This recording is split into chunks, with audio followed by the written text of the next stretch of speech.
New Hope TV, your encounter with God. Let's open our Bibles to the third epistle of John, 3 John and verse 2.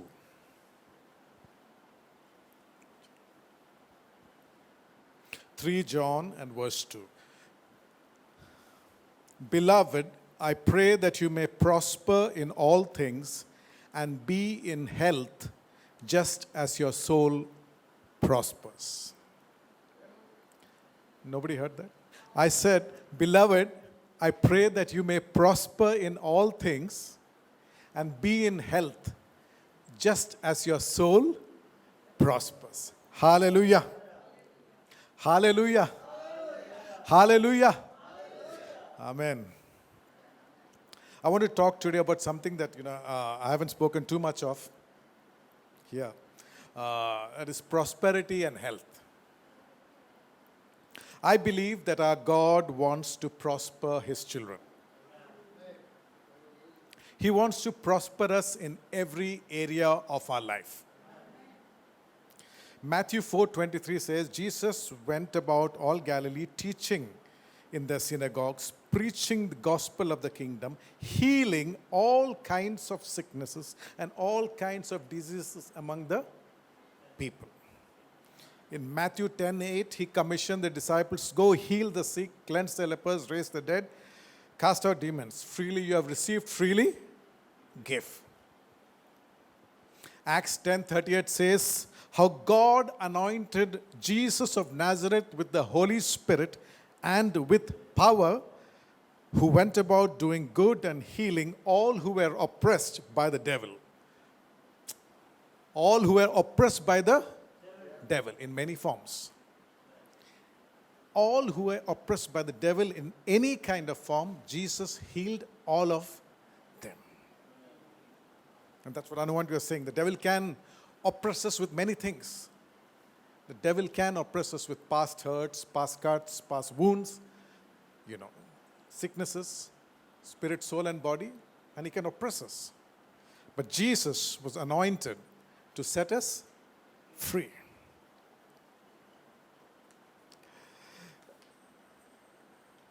Beloved, I pray that you may prosper in all things and be in health just as your soul prospers. The quickest way for, somebody standing with a mic to be branded by the entire Christian community, not entire, most of the Christian community is to just talk about prosperity and health. And you're branded as one of those kind of people. I want you to listen to the entire message before you form a judgment. Hear the entire message. And by the way, I pray that you will hear it with an open heart. Because today I discovered a very powerful verse. Matthew 10 verses 12 to 13 says, when you go into a household, greet it. If the household is worthy, let your peace come upon it. But if it is not worthy, let your peace return to you. That's Matthew chapter 10 verses 12 and 13 from the NKJV version. But I read the Amplified version for verse 13, and this is what it says. If the family living in the house is worthy, within brackets, welcoming you and your message, give it your blessing of peace. That is a blessing of well-being and prosperity. The favor of God, let it be on that family. But if it is not worthy, take back your blessing of peace. So when God sends a person with a word, a message of peace, the peace is actually a blessing of well-being and prosperity for you and your family. If you are worthy, that is, if you receive that word, it will rest on you and your family. But if you reject the word, it will go back to the person who came to you with the word. Which is why Joseph, are you with me? Do you get it? Are you receiving the word? Because if you don't, it's going back to him. We are not being blessed. The word is coming to bless us. It's coming to our doorstop. It is standing at the door frame. But we haven't received it. We are not being worthy of the message. That peace and that prosperity which accompanied that word will not impact our lives. So it's very important that when we, receive a word, we receive it with open hearts, with gladness. I pray that you will be blessed by this word. Many of us find it difficult. We think it's okay. We can thank God when, when we, by our own efforts, we do well. By our hard work and whatever else, we do well and we prosper. We don't mind giving thanks to God. But if somebody comes to you with the same word that God wants to bless you, we find it. Many people find it difficult to accept. That our God is a God who blesses, our God is a God who heals. Somehow it's like, they're preaching from a different Bible. Psalm 35:27. Let the Lord be magnified, who has pleasure in the prosperity of his servant. Is that in the Bible? Psalm 37:27. Let the Lord be magnified, who has pleasure in the prosperity of his servant. God, is not giving us with great difficulty. He takes pleasure. When he sees his children prosper, God gets great pleasure. It's like when your children do well, you have pride and pleasure. Our Heavenly Father is no different. In fact, we are like that because of him. He takes pleasure. He has great pleasure when he sees his servants prosper. That is not a standalone verse. Many people, if you speak about prosperity or health, you say, they take one or two verses and they hang their entire theology on that. But I've, read the Bible a couple of times. I see this as the nature of God from Genesis to Revelation. I see a God who prospers and a God who heals from Genesis to Revelation. Can you turn with me to 2 Peter chapter 3 verses 5 to 7? 2 Peter chapter 3 verses 5 to 7. It says there that by the word of the Lord the heavens were created. By the word of the Lord the earth was made to stand on the water. And by the word of the Lord the heavens and the earth are now preserved. Right now it's being preserved by the word of the Lord. And then it says, by the same word the heavens and the earth are reserved for fire until the day of judgment. So God created the heavens and the earth by his word. He's preserving the heavens and the earth by his word. And he has reserved it for fire. This heaven and the earth that we see will be destroyed. Right? It can happen, I don't know when, but in, maybe a few days, few 100 years, 1,000 years, at some point it will be destroyed. We know that 1,000 years is like one day for the Lord, which means, let's assume that the earth has a lifespan according in God's mind, an expiry date of, let's say, 10,000 years, which is like 10 days for the Lord. If we have to organize an event for 2 days or 5 days or 10 days, are we going to invest a lot of money on that? It will be a temporary shamiana, it will be a temporary structure, it will be something that you can dismantle after a few days. It's not good, it's for something that you're going to use for a few days, how much are we going to invest in it? Not much at all. How much effort? It will be nice, it will be strong, it will be stable, but at the end of it, it will not last beyond a time. But think about this. When God created the heavens and the earth, which he knew he is going to destroy in a matter of days in his calendar, he could have done by just creating a plain, flat piece of land. He could have done by just creating a man and a wife and then giving them rice. Just one kind of rice. Not basmati and ponni and all that. No, just one kind of rice. One vegetable, right? No fruits, no nothing else. No animals, no birds, maybe one dog, just one kind. No, no 10 different types of dogs, right? Everything in black and white. No butterflies. There's no need for the stars because he's got 7 stars in his hand anyway. God is holding 7 stars in it. He doesn't need to garnish the heavens with stars for you and me. Right? But look at that. He's created the mountains, He's created the seas, He's created the rivers, He's created, birds of the air, the fish of the sea. He's created, such fine detail, such great majesty. He's created everything that we can see and enjoy for a planet that He is going to destroy in a few days, according to God's calendar. Does that sound like a God who doesn't delight in prosperity? I'm asking you. He's going to destroy this. This is a temporary bubble. This earth and the heavens that we see it is a temporary bubble. It's going to be destroyed. But even so, look at the way He can't help it. That's His nature. God does it in God's style. You understand? He doesn't do it according to Pichakaran level. He does it according to God's style. Even if He's doing something for a few days, He will do it in. He can't help it. His word is like that. It will be according to His nature. I don't see a God who is conjuice. I don't see a God who is stingy. I don't see a God who is trying to penny pinch. I don't see that in the Bible anywhere.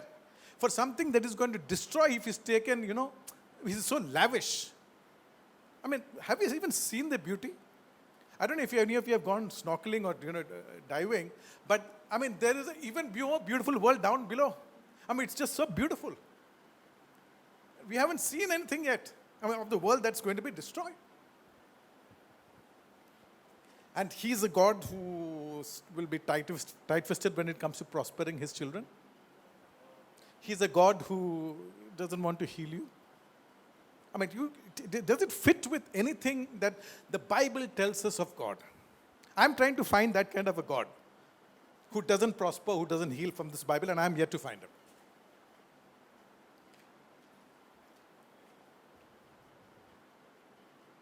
The heavens declare the glory of God. The firmament shows us His handiwork. What kind of glory does the heavens show to you when you step out at night? I told you He holds 7 stars in His hand. There's no need for Him to garnish the heavens. But for our benefit, He did it. Just for our benefit, that when you step out in the night, you enjoy. Have a good, when you walk by the moonlight, have a nice evening. See the stars, see the shooting stars, Look, this is God. We have no, we don't have an idea of what, we have such a limited idea of the nature of God. Such a limited idea of the nature of God. We think God, we try to fashion God according to man. According to the people we know. According to some of the people who we think can help us. But God is not like that. In Genesis, we find God blessing Abraham time after time after time. Not only did He bless Abraham, He blessed his descendants also. He said, your descendants shall possess the gates of your enemies. Your descendants, not Isaac. Your descendants will possess the gates of your enemies. Who are the descendants of Abraham? Galatians 3:29. If you belong to Christ, you are a child of Abraham. Right? So you and I are descendants of Abraham. What did Jesus say? The gates of hell shall not prevail against. What God promised Abraham, Jesus said, telling us the same thing. The gates of hell shall not prevail. Your descendants shall possess the gates of your enemies. The gates of hell shall not prevail against you when you march against. Some people think, that God prospered only, it was God's nature to prosper in the Old Testament. This is thinking, right? I've been thinking about this whole thing for a few days. Some of the thing is, in the Old Testament, we just cannot refute that because there's just plenty of evidence that God is blessing, God is blessing, God is blessing. And so we assume that God is a God who used to bless in the Old Testament. Let me ask you one thing. God created the heavens and the earth and He gave authority to Adam. Adam sinned and the authority was given to devil. God created the heavens, the earth and everything in it, right? And He filled it with gold and diamonds and precious jewels and iron ore and copper and everything. He filled it all and He said, you subdue the earth. Man gave authority of all that to the devil. When it was under the control of the devil, if God, and you remember even up to the time when Jesus was being tempted, the Satan took him and showed him all the kingdoms of the world and their glory and said, I will give you all this. So it's in his control. When it was in the control of Satan, right? The entire Old Testament period was entirely in the whole world was in the control of Satan. If God blessed his children so much, after Jesus' death, when he wrested control back from the devil, do you think he's going to be tight-fisted? I mean, I cannot see the logic. I cannot see the logic in how the New Testament God is different from the Old Testament God. After he won back authority from the devil and he's now said, all authority has been given to me, now go, do you think his children are going to be better off or worse off? When the control was with the other guy, his children prospered. Now that the control is with God, you think God is going to be less prosperous to us?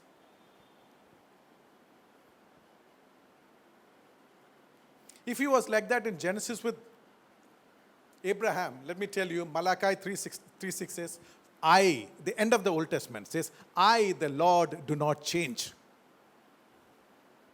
The same God that you find in Genesis with Abraham is the same God that you will find in Malachi. I, the Lord, do not change. You will say, but those books are in the Old Testament. Right? If you turn to Hebrews 13:8, it says, Jesus is the same yesterday, today, and forever. The God of Genesis is the God of Malachi, is the God of Matthew, is the God of Revelation. God doesn't change. Beloved, I pray that you may prosper in all things and be in health, just as your soul.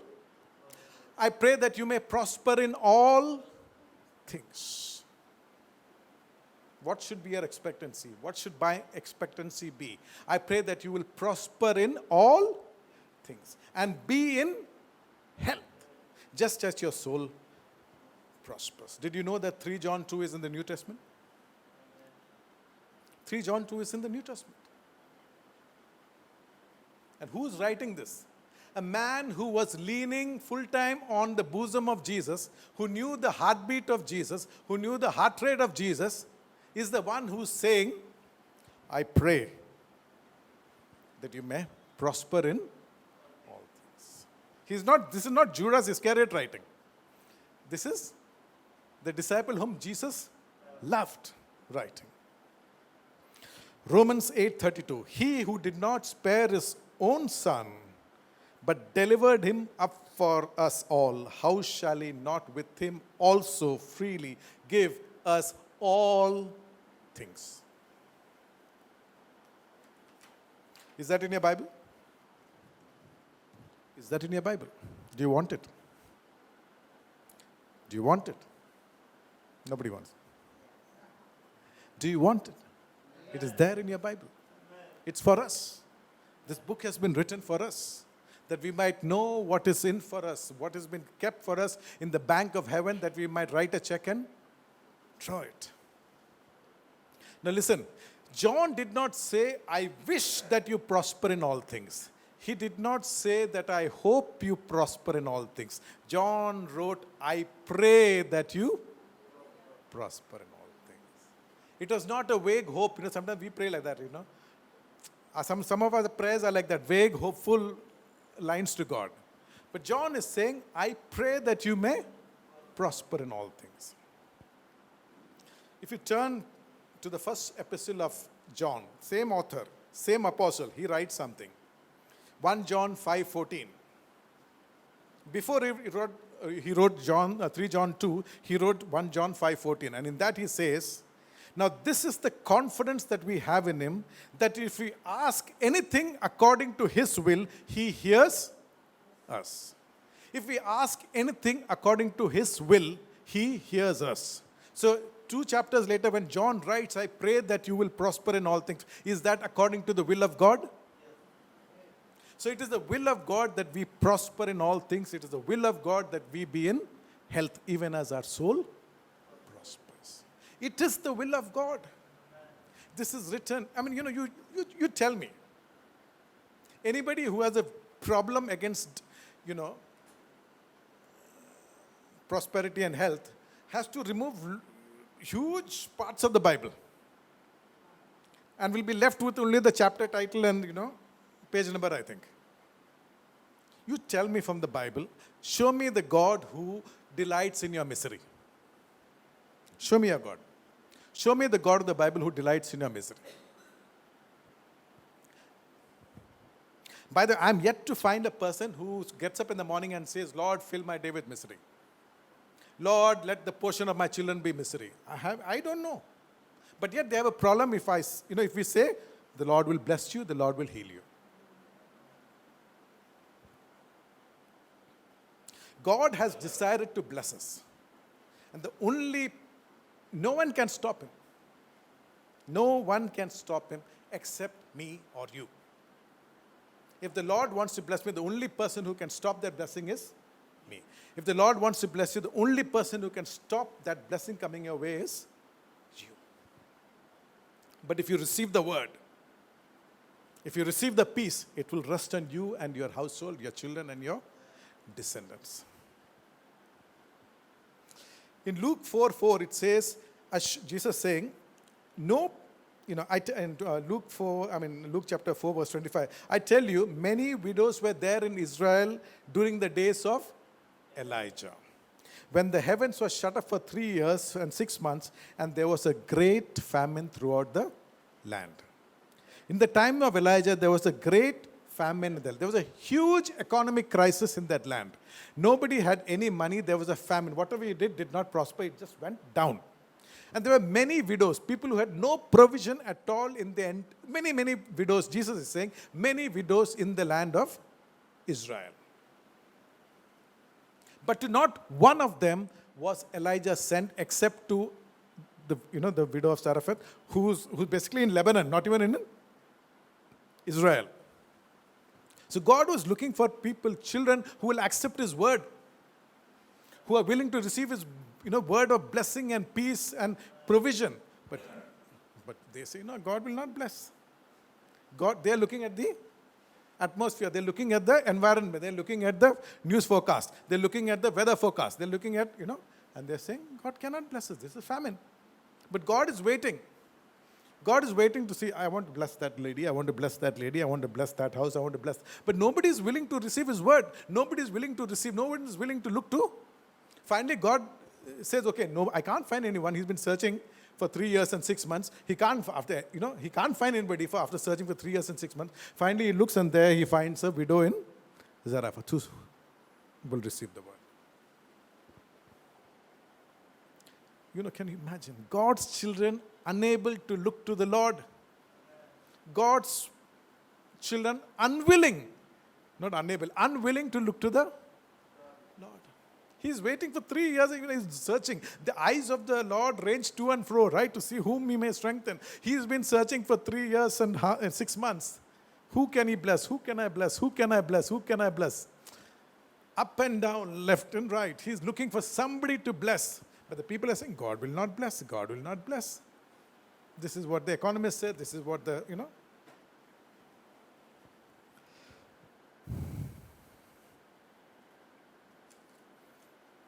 Balaam, for all his evil ways, said something which I really like. In Numbers 23:20, he says, behold, I have received a command to bless. He has blessed and I cannot reverse it. God has blessed. Balaam cannot reverse it. But if the people say we don't want, what can even God do? Behold, I stand at the door and knock. If I come in and I will sup with you, you will prosper. Right? When the gospel message goes out to the world, the Lord is knocking on the door of everyone who's hearing, even right now on this message. Will you accept Jesus? But if you choose no, what can the Lord do? He will stand at the door and he will knock. He will knock at your door and he will knock at your door and he will knock at your door. Finally, he might turn to a neighbor's door and knock. Maybe that person will open the door and that person will start prospering.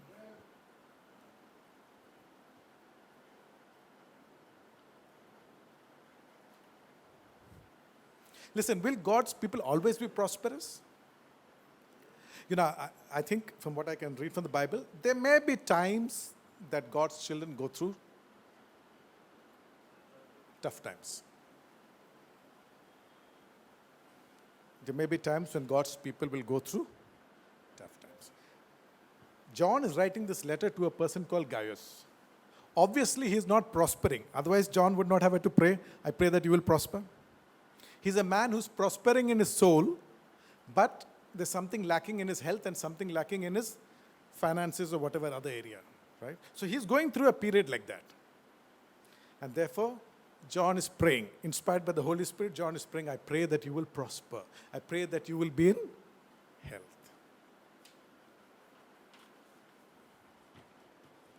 Those times will have an expiry date. Those times will not be infinite. They will have an expiry date. How long do you think Job suffered? How many years? 10 years? 20 years? 30 years? 38 years?